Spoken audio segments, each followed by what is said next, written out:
ja see, kes seal pikali on ja teeb natuke fotosid. Jah, see väike, jah, kõik on jah. Et võib-olla ma räägin natukene siis taustalt, kes on Flo Kasearu. Need, kes ei tea täpsemalt, et siis Flo Kasearu sündis, et siis mina sündisin 1985. aastal Pärnus.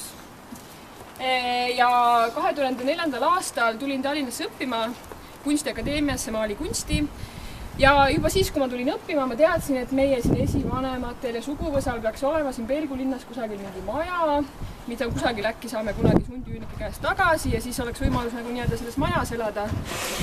Ja siis vabaneski nii-öelda alles 3 aastat tagasi Eesti selline bürokraatia ja nii nagu ikka võtab aega see, et leiti sundüürnikule nii-öelda sundüürnikele asenduskorterid ja siis alles 3 aastat tagasi oli see maja vaba.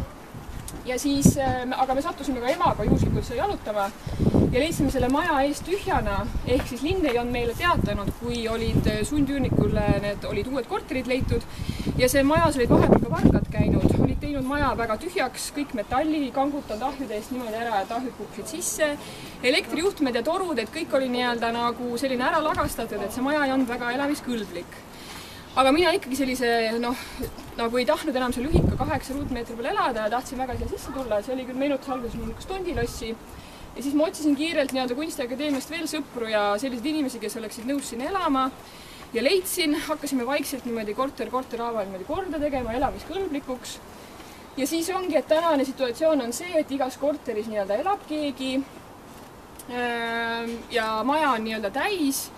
Ja vastukaaluks sellele, et siis ma olen nii-öelda siin 3 aastat kogu aeg siin nokitsen, teinud remonti ja selline väga nii-öelda, et ma väga nii-öelda niisuguseks kaineks remondimeheks või naiseks siis ei muutuks, siis ma olen nii-öelda algatanud sellise vastureaktsioonina sellise teistmoodi mõtlemise ehk siis selle majamuuseumi projekti. See majamuuseumi projekt kasvas välja ühest galerii projektist, mis meil oli ainult selles korteris siin, need 3 akent, siin on üks korter, selles meil oli vahepeal galeriiruum Tiib, mis oli selline, et meil paar projekti, näituse projekti ja mõned üritused toimusid seal, kus me kutsusime nii-öelda oma sõpradest kunstnikke nagu näitama asju.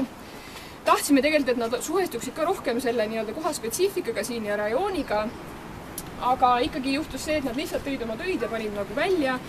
Ja sellepärast see nagu vajus ka soiku, et see koht siin ja see galerii on lihtsalt nii spetsiifiline, et siia nagu lihtsalt tuua töid ja panna seina peale ei olnud nagu päris see, mida tahtsin teha. Et sellepärast ongi nüüd see majamuuseumi projekt, kus kõik tööd on väga koha ja aja spetsiifilised. Selle 3 aasta jooksul, mil ma olen siin elanud, nad suhestuvad selle nii-öelda erinevate kodutemaatikaga, niisuguse intiimsema teemaga. Ja samas ka nii-öelda praegu, kui ma olen nii-öelda vabakutseline kunstnik, et ma ei üüri eraldi mingit stuudiot ja ma nii-öelda olengi siin, mul on keldris on töökoda ja üleval on arhiiv, et kõik need teemad, mis on erinevad nii-öelda praegu vabakutselisel kunstnikul, et siis need teemad nagu kajastuvad ka selles majamuuseumis ja. Aga alustame siis nii-öelda selle ekskursiooniga, püsiekspositsiooniga ja esimene töö meil on juba siin ukse peal, et kuna meil on nüüd tundub, et meil on siin inimesed arvavad, et on väga lahe maja, et siis inimesed jätavad järjest meile siia nii-öelda kuulutusi, et nad tahavad ka siia majja elama tulla, et praegu on meie maja küll täis, kui te soovite ka tulla, võite jätta ka siia kuulutuse. Et aga kui meil keegi vahetub, et siis me saame nii-öelda võtta siit inimesi. Et selle nimi ongi nii-öelda kollektsioon üürikuulutustest. Kui neid on nii palju, siis on juba väike kollektsioon tekkinud. Läheme siis edasi sisse.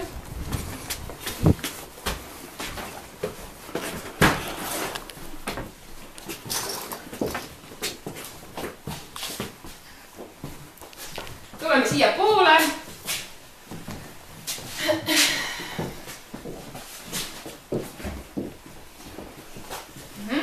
Mahume, siis me palju, siis me peame kuidagi see kõik ära